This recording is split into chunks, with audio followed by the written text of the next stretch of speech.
地球の自然を緑の地球を俺たちが守る。劇が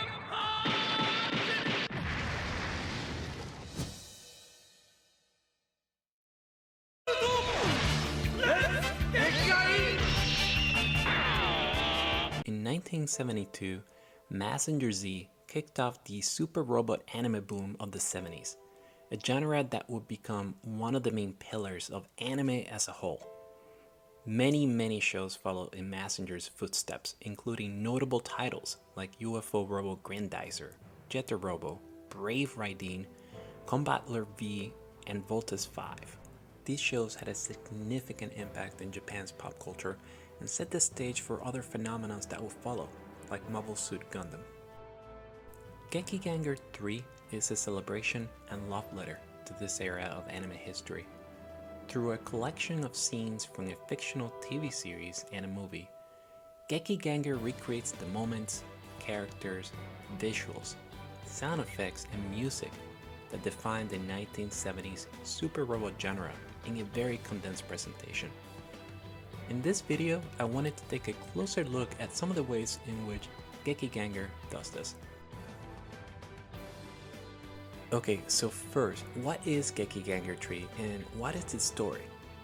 Gekiganger 3 is a TV series inside of another TV series, in this case Martian Successor Nadesico, an anime series that aired on Japanese television between 1996 and 1997.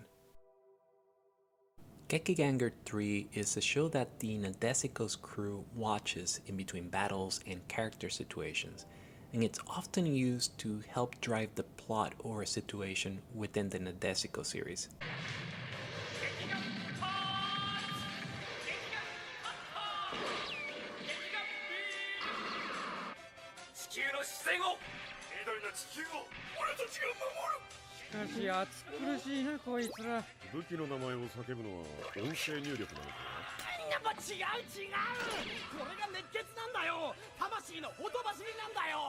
Gekiganger's story is very much in the vein of the Super Robot era programs. After discovering a painting of an ancient weapon left behind by the Super Paleolithic people, Gekiganger 3, Professor Kokubunji builds this robot to fight off the invading Kiowa Empire. Okay, so let's go through how Gekiganger 3 recaptures the spirit of the Super Robot era of anime. First, there's the art direction. Gekiganger leverages a lot of what made those older shows so visually distinctive, to the point where at times it's hard to tell that this was produced in the mid-90s. Heavier pencil strokes, heavy use of charcoal-like lines to shape character features and create shadows, postcard memories.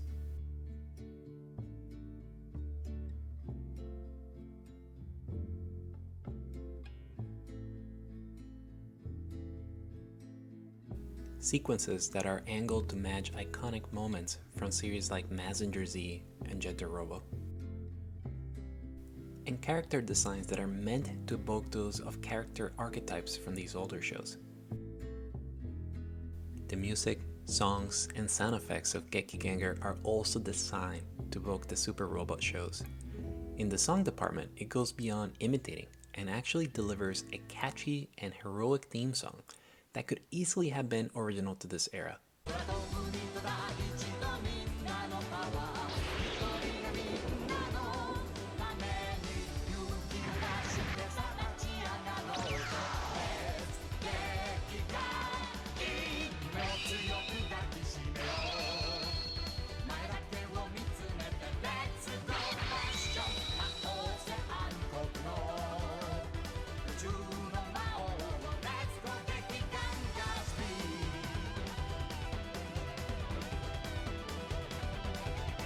There's also the theme song for Gekiganger V, who plays a similar role to Great Messenger but within the Gekiganger universe. Its theme is sung by Isao Sasaki, who also performed the original songs for Jetter Robo and UFO Robo Grandizer. It delivers the same type of Robot of Justice vibes that were the hallmark of its predecessors.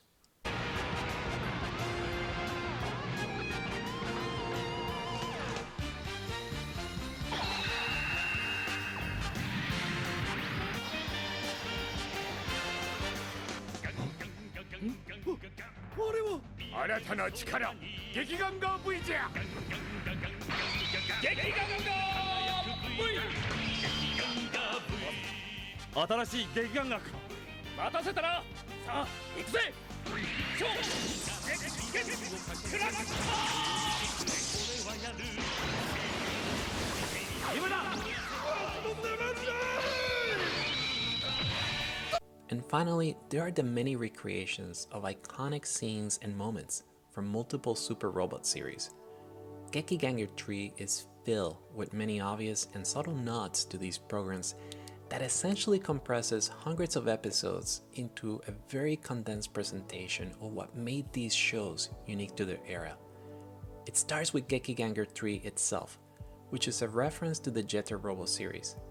Like the 1974 Super Robot, Gekiganger 3 is made up of 3 vehicles that can combine into 3 different robot combinations. It is also piloted by 3 individual pilots who are designed to match their Jeter Robo counterparts.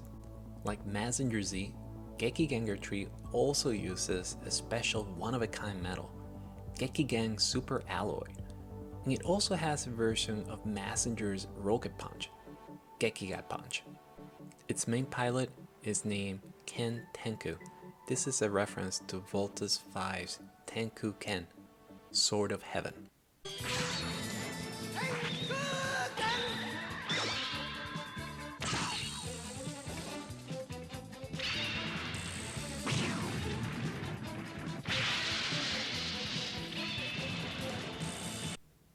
Then there are references to classic moments or scenes in some of the older shows. For example, the clip that showcases Sapphire and Joe's relationship. やめろそうや君とは戦いたくないジョー、もう一度聞くわ。私と一緒に宇宙へ行くつもりはないの？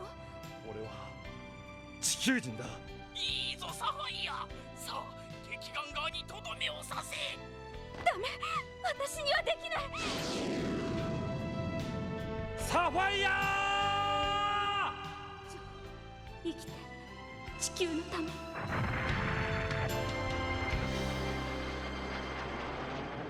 This is a reference to a similar moment from the UFO Robo Grandizer TV series. デューク、よかった気がついたのね。ライダー帰ってきたまえすぐに戻るんだ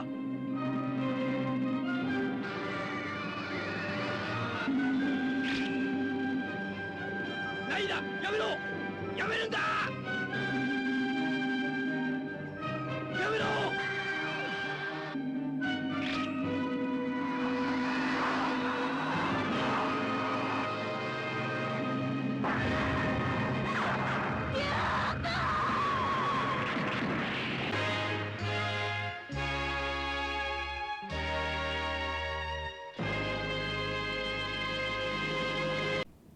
Joe dying and being replaced by another pilot is a reference to the loss of Jeter Robo's pilot Musashi Tomoe.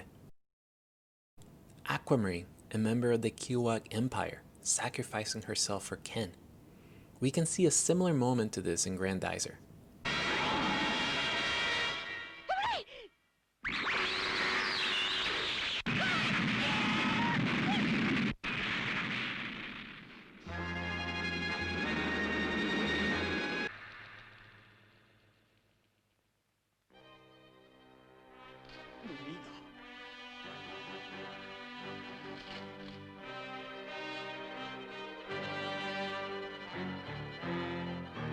An enemy robot designed to look like a fallen enemy commander. This references a similar moment in Messenger Z. Enemy robots that recall similar attacks and designs to those featured in Messenger Z and some of the older shows. Finally, there's the Gekiganger 3 movie. This movie is more or less a reinterpretation of the classic movie Messenger vs. the Great General of Darkness from 1974. As you can see, Gekiganger 3 is an amazing homage to Super Robot anime and what made those shows so much fun to watch. While the total running time for Gekiganger 3 is about 30 minutes, it feels like it captures a full-length original series and movie.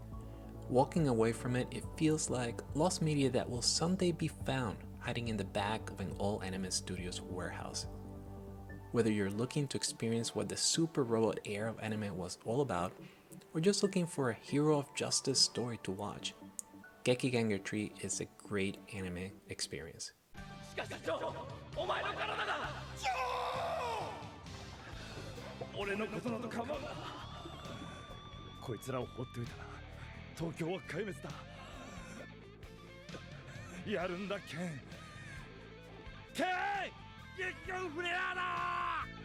激ガンフレア。ジョー、しっかりしろ。すまねえ、ナナコさん。やっぱり海へ行けそうにない。海ツバメの女王の犠牲により辛くも松坂将軍の挑戦を退けることはできた。だがパイロットを失い自らも傷ついた激ガンガー3、再び蘇ることはできるのだろうか。立ち上がるんだ激ガンガー3、僕らの未来のために。